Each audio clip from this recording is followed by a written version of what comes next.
Enfoques. Enfoques. Enfoques. Enfoques. Invitados. Revistas. Libros.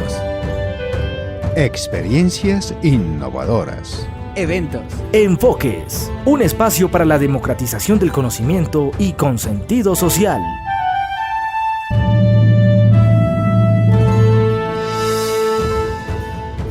Muy buenos días, bienvenidos a Enfoques, programa de la Dirección de Investigaciones. Hoy con un invitado súper especial que además trabaja en radio, que tiene experiencia enorme en este ejercicio de la radio.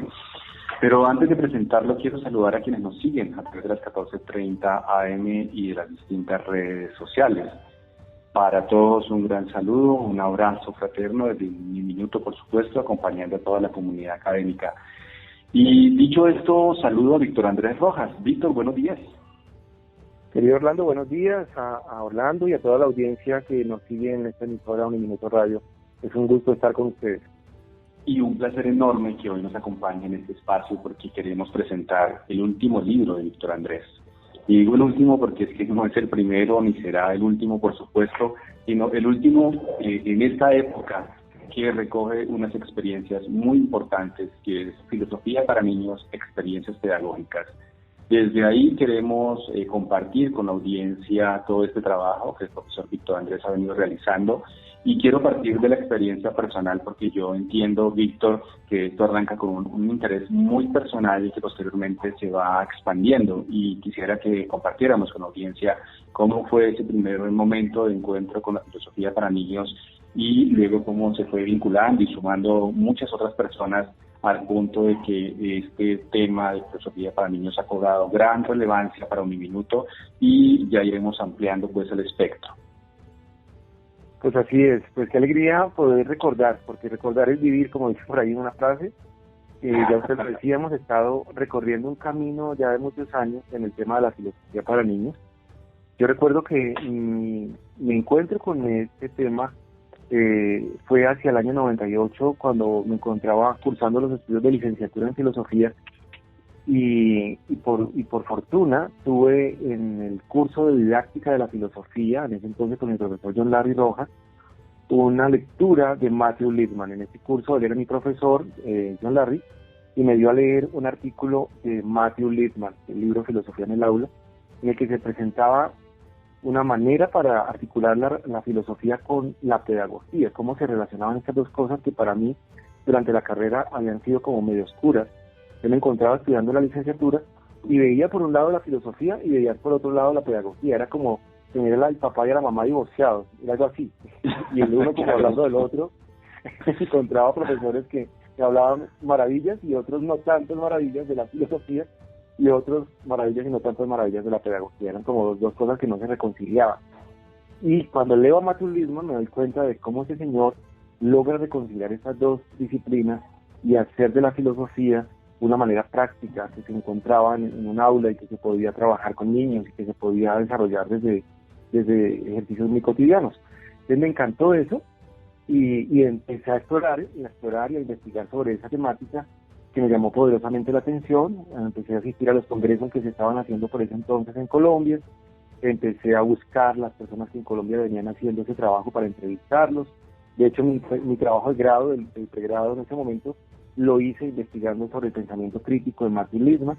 Entonces ahí empezó ese caminar que todavía sigo recorriendo, Orlando. Pues fantástico esta entrada, Víctor Andrés, porque definitivamente hay maestros que enamoran y enamoran de una serie de pensamientos que posteriormente nos acompañan a lo largo de la vida. Pero magnífico lo que ha pasado contigo, porque es que del primer momento de formación en pregrado te encontraste con un pensamiento muy poderoso, muy potente, y te quedaste trabajando en eso y desarrollando y has recorrido un gran camino. Yo, en la lectura que hacía de la presentación de este libro, encuentro que inicialmente como que todavía no era interés institucional, pero que en el recorrido que tú has hecho has encontrado mucho interés ya institucional, y no solamente institucional, sino que además hay unas aperturas de corte internacional. Veo también que la experiencia que recoge inicialmente el libro trata sobre unos 5 años de caminar, como bien lo ha señalado, en el que se fue sumando personas. Yo quisiéramos un acercamiento en primera instancia a esta experiencia del libro, porque es de él que queremos conversar y profundizar, y posteriormente como de los distintos personajes que aparecen aquí citados, que también nos enriquecen con todas sus apuestas.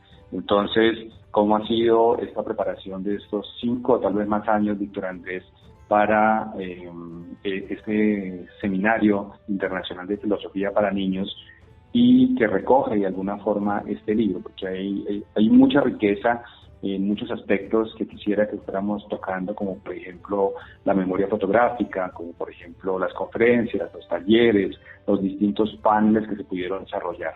Entonces, aquí veo que el contenido es amplio. Así es. Bueno, es bastante amplio. Yo creo que este libro es un aporte de la memoria histórica de lo que ha sido Filosofía para Niños en Colombia.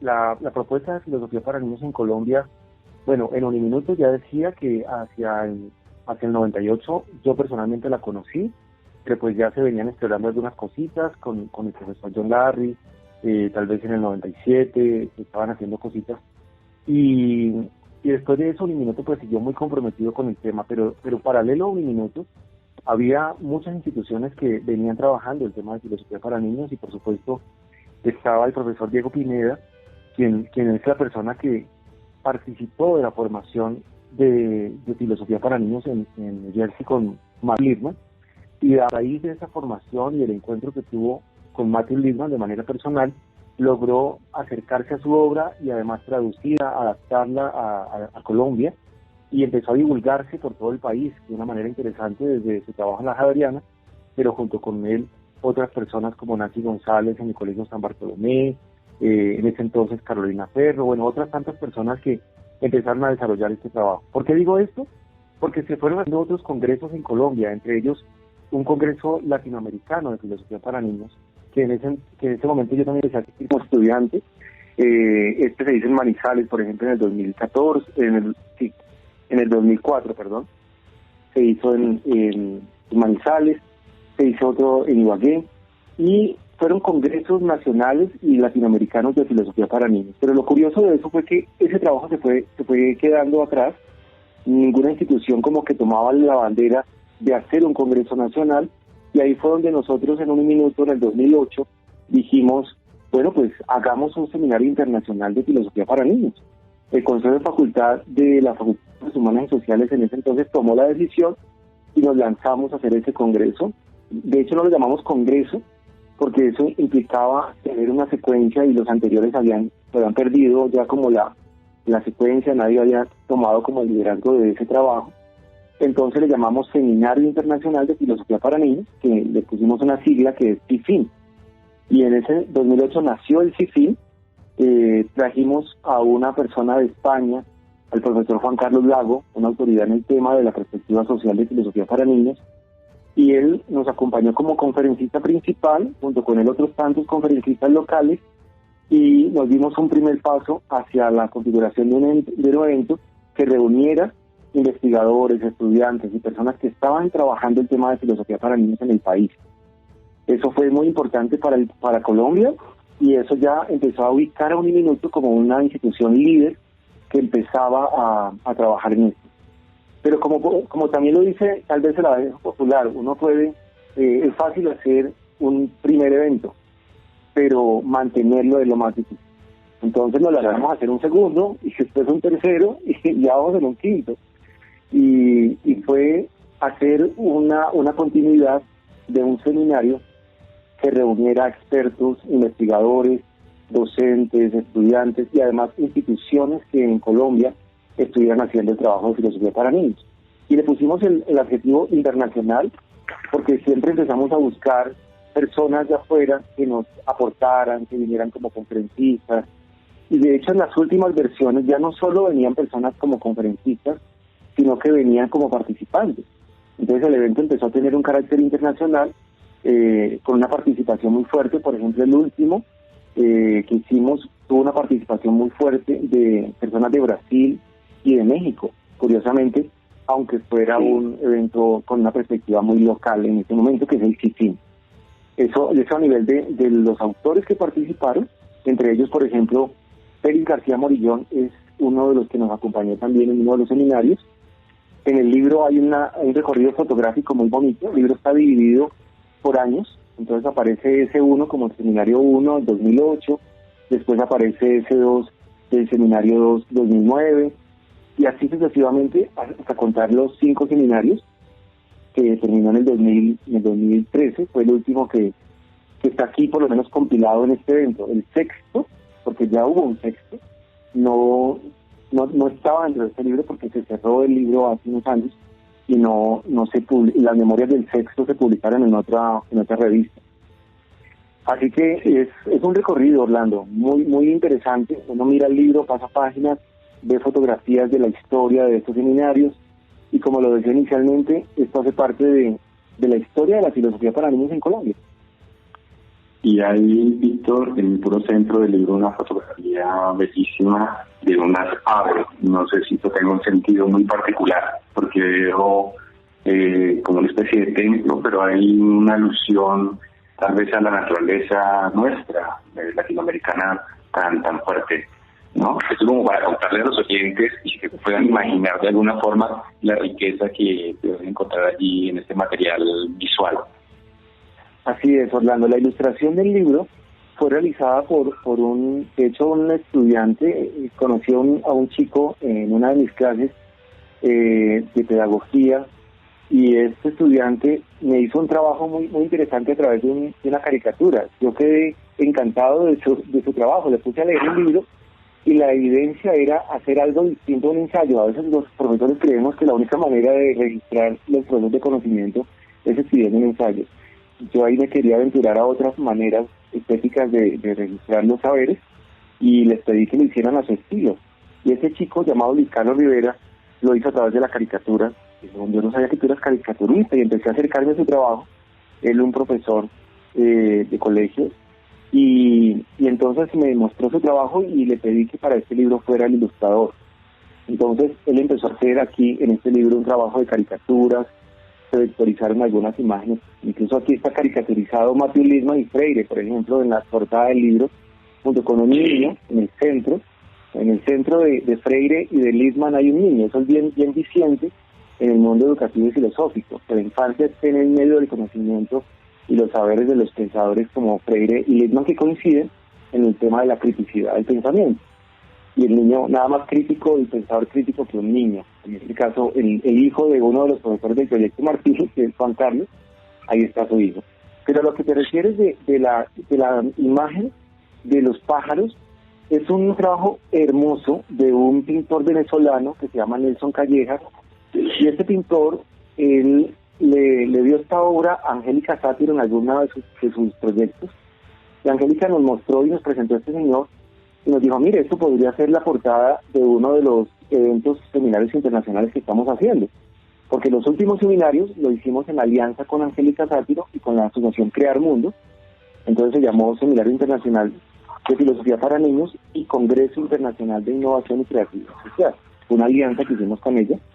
Entonces, los pájaros, esta pintura de este venezolano está inspirada en la Catedral Primada de Colombia, y los pájaros que en la catedral se habitan ese lugar. Entonces nos pareció una evocación de la creatividad, del pensamiento creativo y de la ciudadanía, porque en la pintura está una catedral, está una parte, digamos, urbana, pero en contraste con el ambiente natural. Entonces creemos que hay en el libro, de hecho, unas líneas sobre ese discurso de la creatividad y de la ciudadanía creativa. Es uno de los enfoques que hemos ido tomando. Pues fantástico, Víctor Andrés, con esta presentación que nos estás haciendo del libro. Yo quisiera que pudiéramos contarle a nuestros oyentes, cuando estamos hablando de filosofía para niños, ¿a qué le estamos apostando? ¿A dónde vamos? ¿Qué es lo que el pensamiento, la epistemología, la reflexión, la misma pedagogía, como lo señala el libro, nos quiere presentar de lo que es la filosofía para niños? Tal vez algunas personas ya han escuchado, un minuto, ya llevamos unos cuantos años hablando de este tema gracias a que tú nos has ido metiendo en él, pero ¿hacia dónde está caminando la filosofía para niños? Muy buena pregunta, Orlando. Gracias por ayudarnos a pensar con ella, porque uno encuentra muchas respuestas a esa pregunta. Hay enfoques en el mundo. Esta es una propuesta de perspectiva mundial. Es cada vez más amplio el espectro de personas que están trabajando en la propuesta de filosofía para niños y que han encontrado en ella unas maneras para ser profesores, para ser ciudadanos, para ser personas, porque aquí hay una propuesta contundente dentro del campo filosófico y pedagógico. Sin embargo, la respuesta que yo daría a la pregunta de Orlando sobre hacia dónde va, de qué se trata, yo creo que se trata de un proyecto, de una iniciativa que logra proponer una manera concreta para ayudar a que las personas piensen por sí mismas. Eso ya es una definición muy potente. De hecho, en el libro Filosofía en el Aula de Matthew Lipman, cuando él se atreve a darle un objetivo a su proyecto, él dice que lo que pretende es ayudar a que los niños, en este caso, porque la propuesta, digamos, también fue pensada inicialmente para la infancia, ayudar a que los niños piensen por sí mismos. Entonces yo me quiero apoyar en esa definición de Lipman, afirmando que aquí hay algo concreto, una manera sistemática, contundente, con materiales, con estructuras, con un contenido muy profundo filosófico, con un acercamiento muy riguroso a la tradición filosófica, sin que necesariamente se interese que los niños repitan las tesis de los autores de la tradición, pero sí juegan con el pensamiento de ellos, juegan con problemas filosóficos como la verdad, la muerte, la felicidad, juegan con problemas filosóficos como la perspectiva ética sobre la relación con el medio ambiente, con los animales, con la lógica, juegan a través del lenguaje, a través de la afirmación, de las proposiciones, de las falacias que muchas veces en el pensamiento realizamos como errores de razonamiento.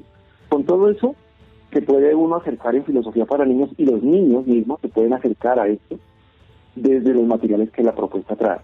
Así que yo encuentro en filosofía para niños eso. De hecho, asocia el nombre del libro, Orlando, y es filosofía para niños es una experiencia. Y es una experiencia filosófica y pedagógica.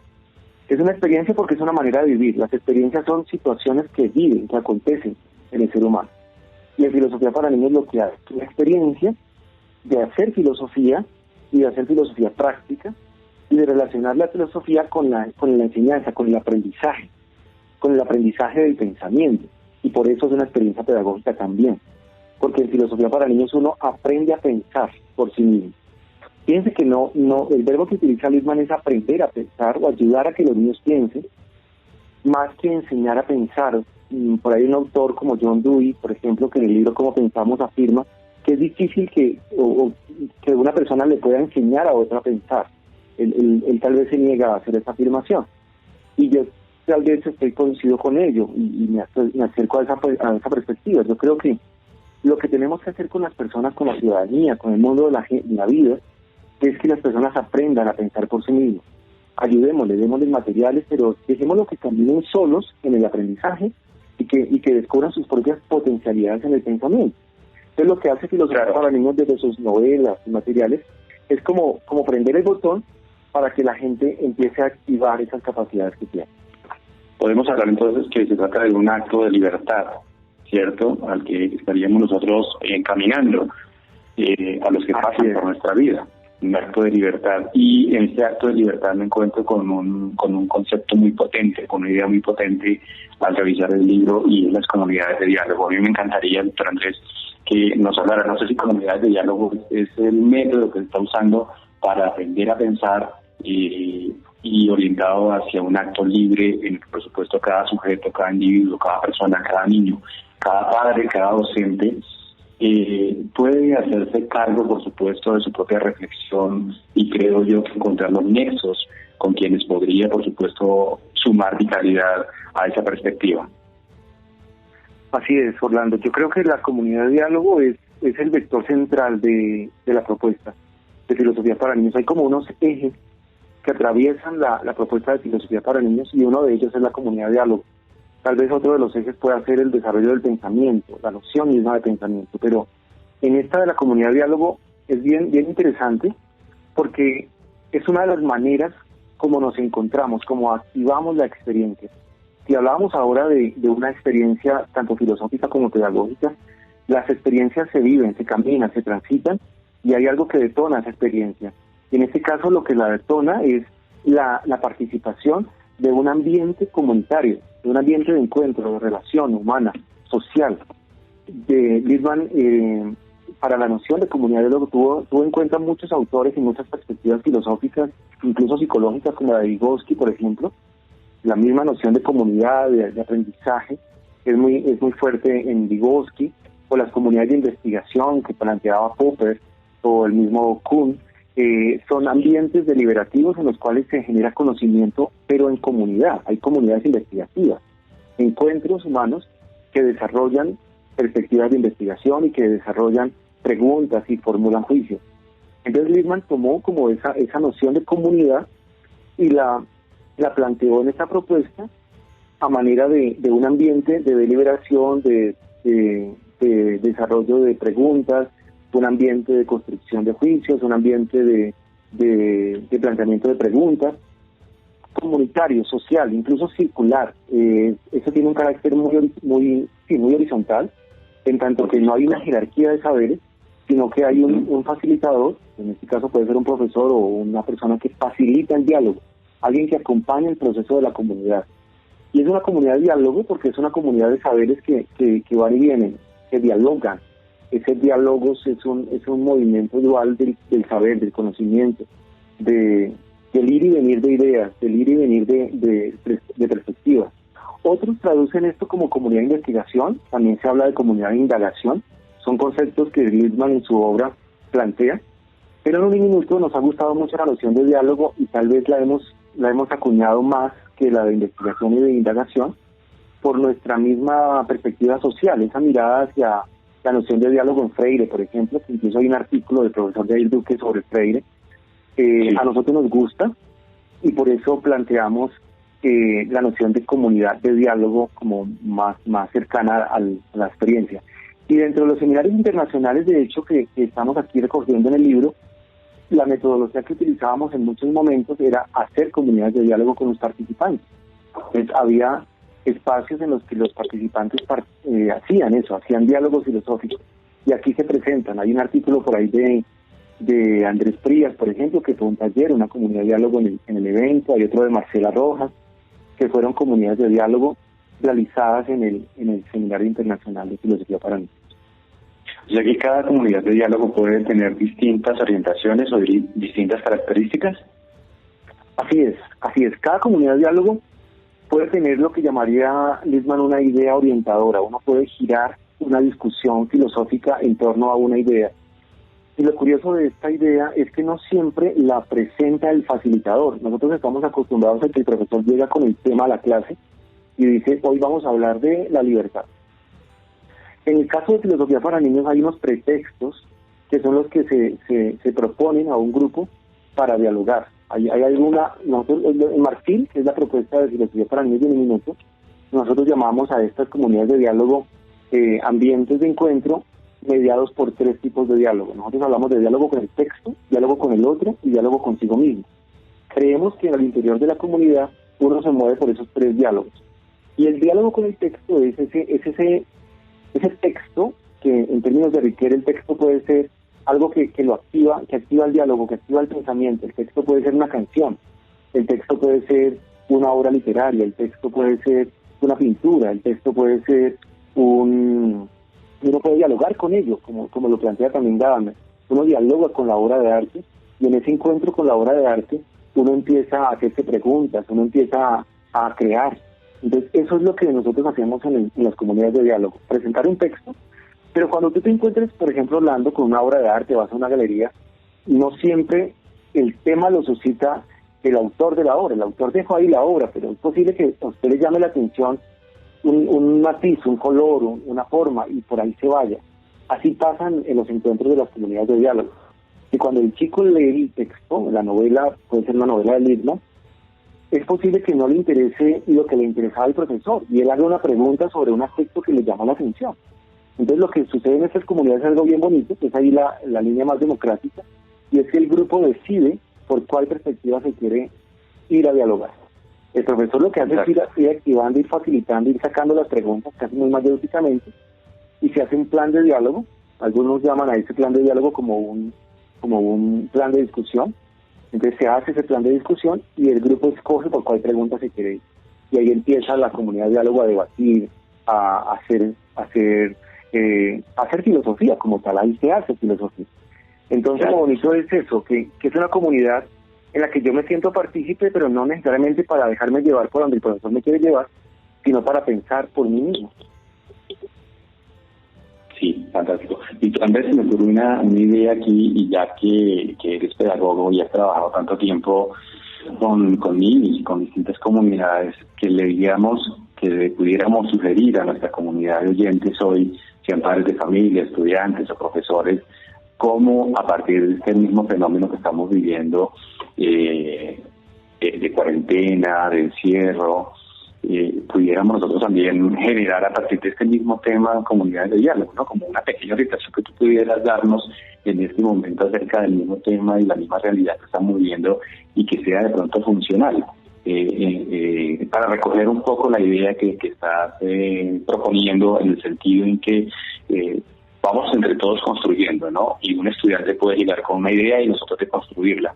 Y no siempre son los profesores los que proponen o deben proponer las ideas, sino que en esas comunidades de diálogo la idea puede surgir o puede estar en cualquier lugar, ¿no? Como de pronto un oyente en este momento en su casa, una madre de familia, un padre de familia, un profesor, y que tú nos puedas decir, podemos proceder pedagógicamente de esta forma para incluso generar un diálogo en el mismo hogar, ¿no? Donde a veces también es difícil comunicarse.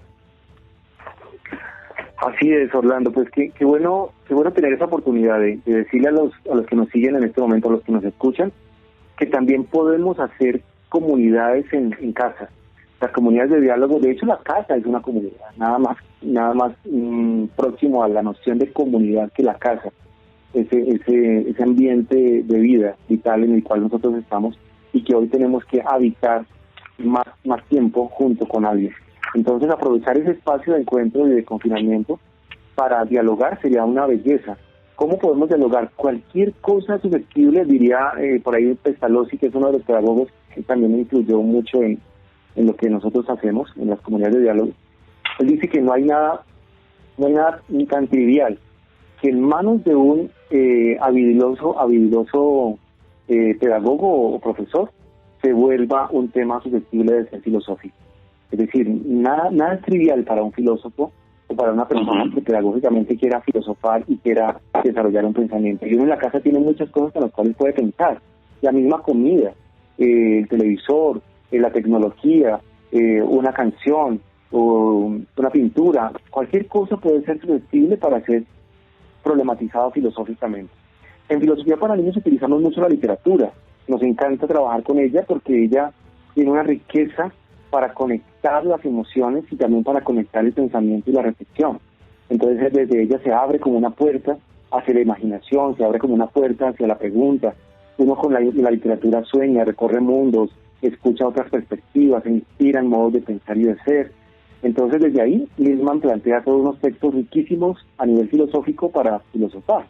Y de hecho están disponibles, así que si tienen la posibilidad de hacerlo con estos textos, pues maravilloso, el sentarse en la sala a leerlo con los chicos o con las personas de la casa y empezar a hacerse preguntas desde ellos. Pero también seguramente en la casa tenemos una biblioteca, entonces ¿por qué no desempolvamos esos libritos? De pronto tenemos unos poemas por ahí de Machado, incluso de Pombo, no sé, tantas cosas que pueden haber en nuestras bibliotecas colombianas. ¿Por qué no las sacamos y empezamos a leer La pobre viejecita y tratamos de encontrar en ella problemas filosóficos? Calcula el tema de La pobre viejecita, por ejemplo, que a propósito lo trabajamos hace poco en un congreso, con este tema de la apariencia, lo que es el ser y el parecer, lo que es el tener, por ejemplo.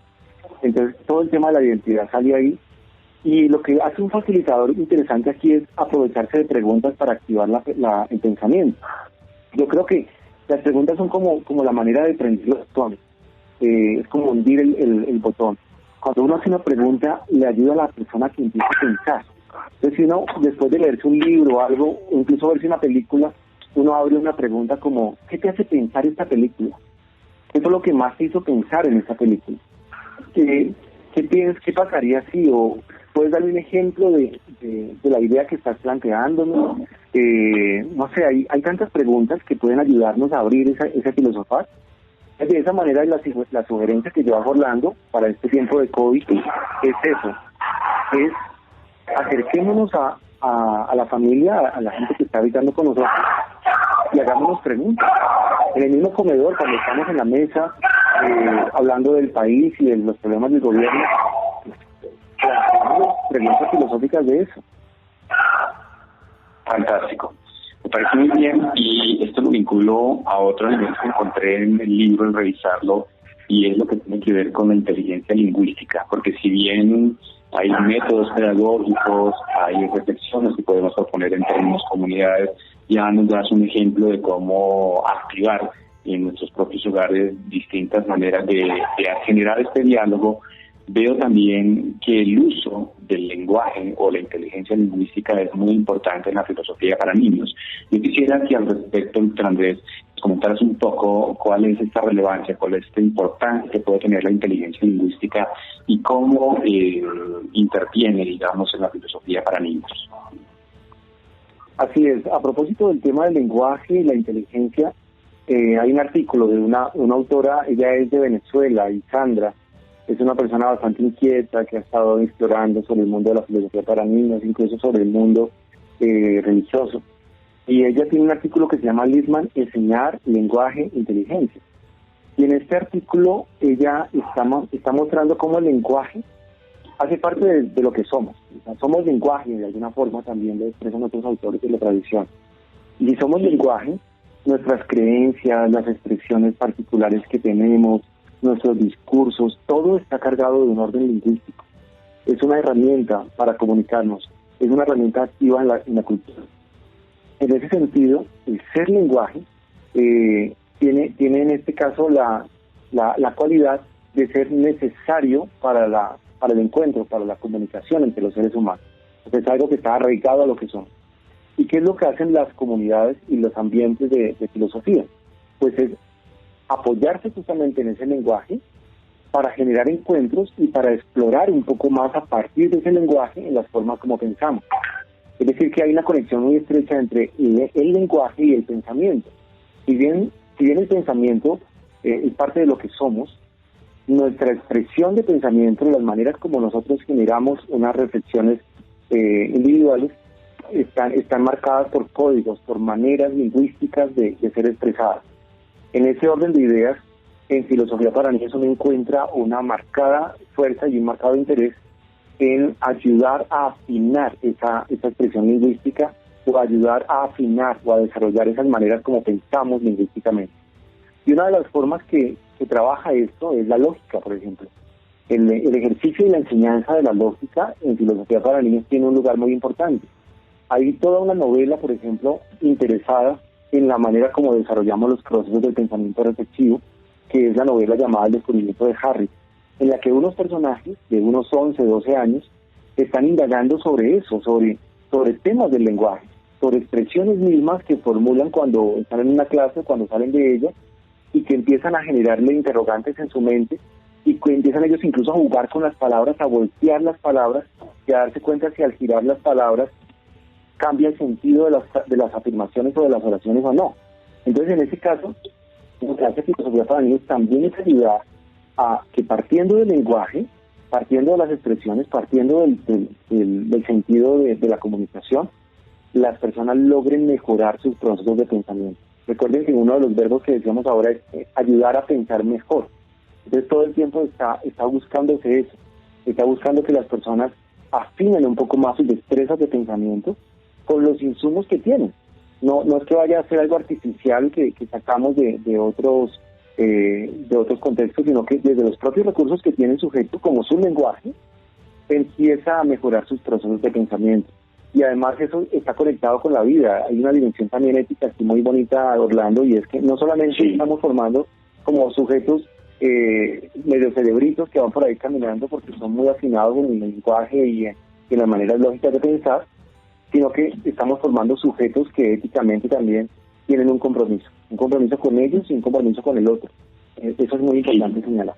Así es. Yo creo que a esta altura del programa, Víctor Andrés, y me viene una idea que ha sido recurrente en estos días y que seguramente también te ha pasado, y es que lo que estamos viviendo en estos encierros tan prolongados a propósito de la COVID, es que ha habido como unas pausas muy largas en las que no hay interacción con otros. Y esa interacción con otras personas definitivamente es determinante a la hora de generar pensamiento y a la hora de construir lenguajes y metáforas y a la hora de imaginar los mundos posibles. ¿Cómo lo ves desde la filosofía para niños esa misma situación que estamos viviendo a partir, digamos, de esto que te acabo de comentar, pero también que seguramente has ido escuchando de parte de muchos estudiantes y de profesores? Pues bien que nos conectemos virtualmente, pero es que definitivamente el encuentro con el otro es determinante. Así es, hay un peligro desde mi lectura frente a esta situación de confinamiento. Hay palabras que se han puesto de moda, ¿no? Entonces hay palabras tendencia en este momento en el mundo. La palabra reinventarse es una de ellas, pero otra palabra que está en tendencia es distanciamiento social, o una frase, distanciamiento, subrayo. Y la frase sería distanciamiento social. Y esa palabra puede ser peligrosa para este momento de la historia, porque puede ser que nos incorporemos tanto en ella que nos acostumbremos al distanciamiento y empecemos a temerle al otro, a temer acercarnos al otro.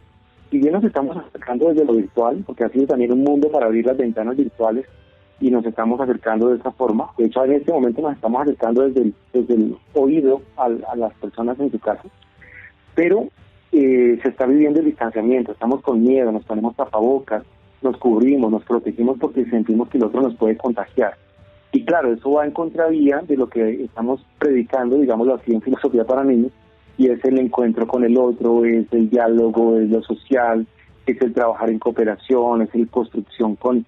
Es todo eso como pues parecen contradictorias las expresiones. Entonces yo creo que hay que cuidarnos de ese peligro del distanciamiento, que el distanciamiento social no se convierta en ponerle barreras a la manera de encontrarse o relacionarse tal vez ontológicamente con los demás, y en el reconocimiento de la otra persona, en el hacer comunidad, pues es uno de los principios fundamentales de la historia, y nos hemos construido socialmente desde el encuentro. Somos encuentros, somos relación, somos diálogo, somos comunidad. Entonces, eso es algo muy bonito de Filosofía para Niños. Ya lo decía que me gustaba mucho el concepto de diálogo, y en Martil lo hemos trabajado mucho, porque Martil es una propuesta que está muy centrada en eso, en el trabajo social, en la proyección social, y por eso trabajamos con comunidades. Entonces yo creo que estamos en este momento con un gran reto, y es cómo salvamos la relación con el otro, cómo cuidamos que eso no se pierda en este tiempo en el que estamos tan confinados, tan encerrados, tan frente a una pantalla o un monitor.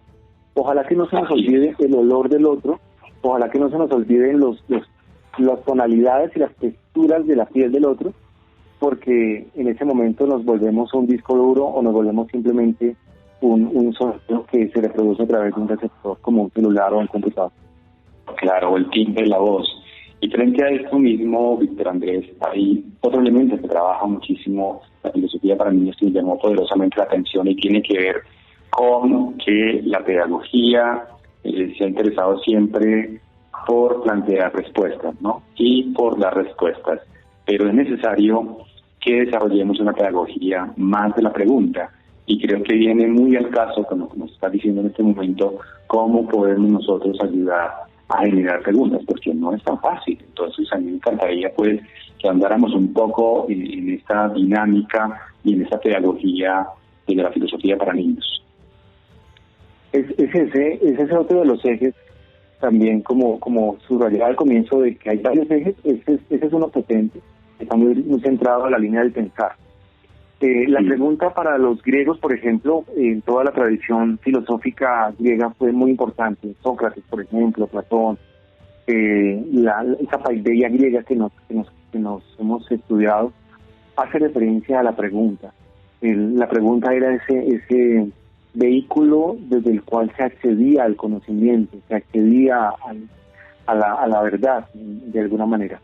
Entonces yo creo que nosotros tenemos esa herramienta, y es una herramienta poderosa, y los niños de forma natural, tal vez ahí viene la explicación de por qué eso se llama filosofía para niños o filosofía con niños, y tiene mucho que ver con esa cualidad de la infancia, esa cualidad casi natural de la indagación.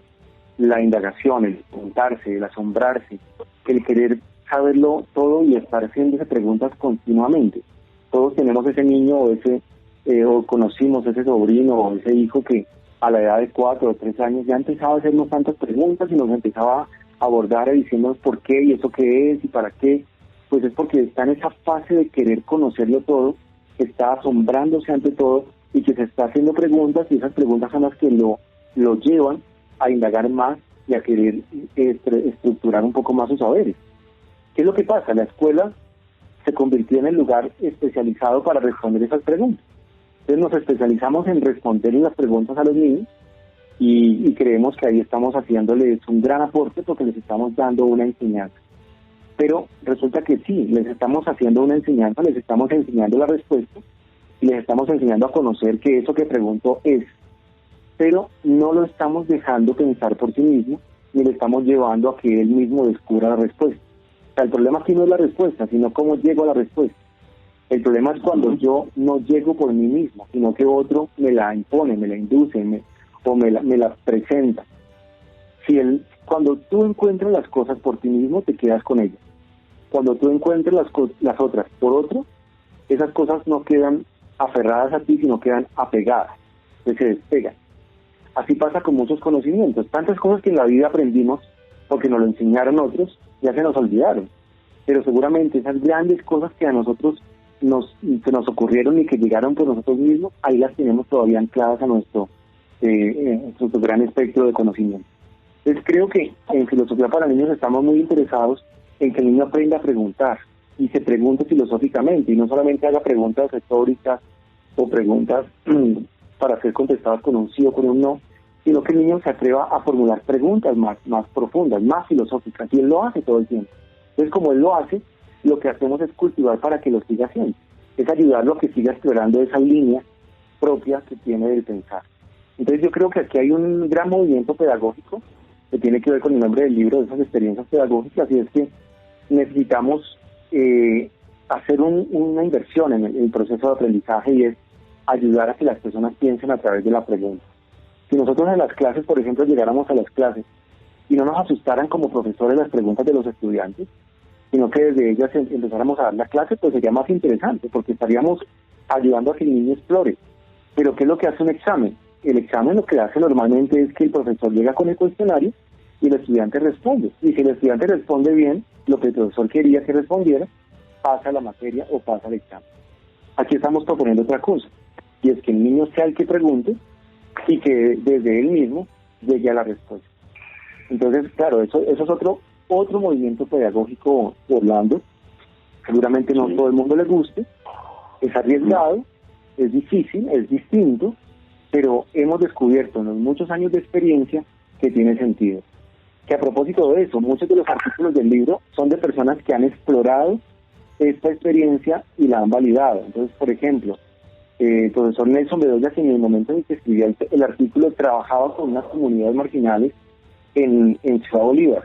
Eso fue en el 2008 cuando Nelson llegó, que ahorita es el vicerrector de la Universidad Minuto de Dios, llegó a UniMinuto a proponer esta ponencia en ese seminario internacional de filosofía para niños. Entonces fíjense que ahí estamos haciendo un recorrido de lo que muchas personas han hecho y validaron ese saber. Aquí, por ejemplo, hay una persona como Victoria Sarmiento, que hoy hace un doctorado en filosofía y que está trabajando en el Colegio San Bartolomé, y que en ese momento estaba aplicando esa experiencia con los estudiantes del Colegio San Bartolomé. Aquí hay personas como Didier Santiago, que hoy es un profesor de la Universidad de los Andes, con Ivonne Morinicho, que hicieron un trabajo sobre literatura infantil, en este momento explorándolo en un colegio. Entonces aquí hay muchas experiencias de cómo se ha utilizado la pregunta como vector central para abrir la indagación filosófica, para ayudar a los niños a pensar por ellos mismos. Fantástico. A mí me gustaría, Víctor Andrés, cuando estamos hablando de filosofía para niños, entendemos pues que las edades tienen unos rangos, y en este sentido podemos decir que este movimiento pedagógico va hasta cierta edad, hasta cierto rango de edad. No hay límite. Yo diría que no hay límite. todo el tiempo estamos abiertos al pensamiento. El currículo, claro, entonces hay varias formas de responder a su pregunta, Orlando. Una es, si hacemos referencia al programa de filosofía para niños construido por Matthew Lipman y que tiene un currículo para ser desarrollado, este currículo va desde los 3 años hasta aproximadamente los 18 años, haciendo referencia a los materiales, a una serie de novelas que fueron pensadas para unas ciertas edades y para unos niveles de escolaridad, en los que... Sí, y desarrollo psicológico, sí. Exacto, entonces estamos muy asociados a sus procesos mentales. Pero resulta que quienes hemos implementado esto fuera del mundo escolar, nos hemos dado cuenta de las posibilidades que tiene esta propuesta y nos hemos dado cuenta que esto va más allá de una edad, va más allá de un grado escolar. Entonces lo hemos desarrollado en contextos sociales como centros de reclusión con menores, como grupos de niños en condición de VIH, como poblaciones privadas de la libertad por problemas de delincuencia o problemas de infracción o problemas de combatientes, por ejemplo. Tantos lugares lo hemos llevado y nos hemos dado cuenta de las potencialidades que tiene el pensar filosófico. Entonces no hay límite para dialogar filosóficamente, no hay límite para pensar filosóficamente, para hacerse preguntas.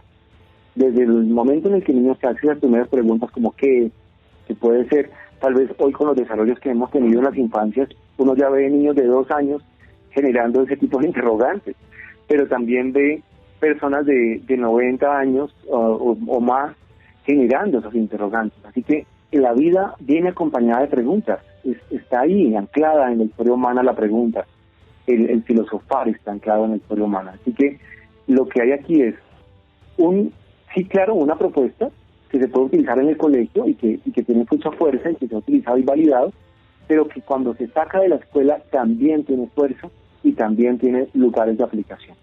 Así que la pregunta nos acompaña, nos atraviesa todo el tiempo, Orlando.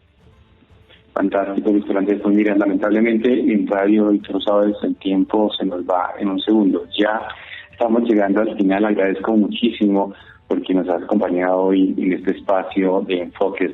Y quisiera que cerráramos ya, no sé, con una frase que nos presenta el libro o podamos citar algún pensamiento muy tuyo para ir cerrando, Víctor Andrés.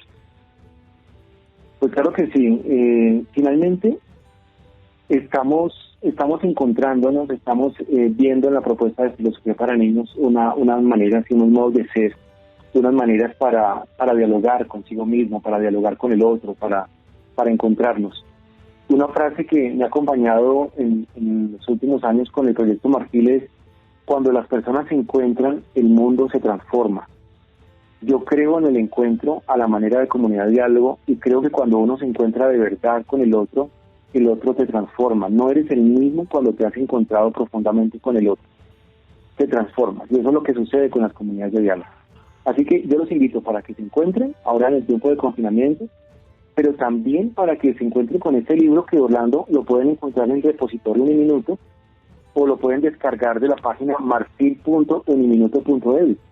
marfil.uniminuto.edu es nuestro espacio web y ahí pueden descargar este libro llamado Filosofía para Niños, Experiencias Pedagógicas. Por los que nos escuchan pueden buscar en Google o en un buscador de internet Filosofía para Niños, Experiencias Pedagógicas, Uniminuto, y ahí ustedes pueden descargar este libro que vale la pena que lo aprovechen y lo degusten, que fue, además, Orlando, para terminar, y fue el abrebocas para lo que después pasó a ser un congreso mundial, que después hablaremos de él, que fue el Congreso Mundial de Filosofía para Niños que hicimos en el año pasado, y del cual va a salir otro libro, así que otro programa será para hablar del libro de Orlando.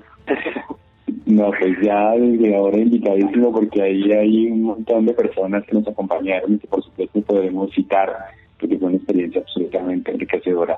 Víctor Andrés, muchísimas gracias una vez más, y a quienes nos siguen a través de las 14:30, por su compañía también, mil gracias. Estaremos como siempre todos los jueves de 9 a 10 de la mañana proponiéndoles temas de reflexión, hablando de libros, hablando de revistas, hablando de eventos nacionales e internacionales, de profesores como el profesor Víctor Andrés Rojas, que hoy gentilmente nos ha querido presentar Filosofía para Niños, experiencias filosóficas y hemos podido desglosar algunos de los contenidos fundamentales que nos presenta este libro y ya ustedes saben dónde encontrarlo. Por supuesto que agradecer a quienes nos siguen en las 14:30 AM, con ustedes Orlando Cadena, y en la ingeniería de sonido nos acompañó Jorge Pérez. Hasta pronto. Enfoques. Enfoques. Enfoques. Enfoques. Invitados. Revistas. Libros. Experiencias innovadoras. Eventos. Enfoques, un espacio para la democratización del conocimiento y con sentido social.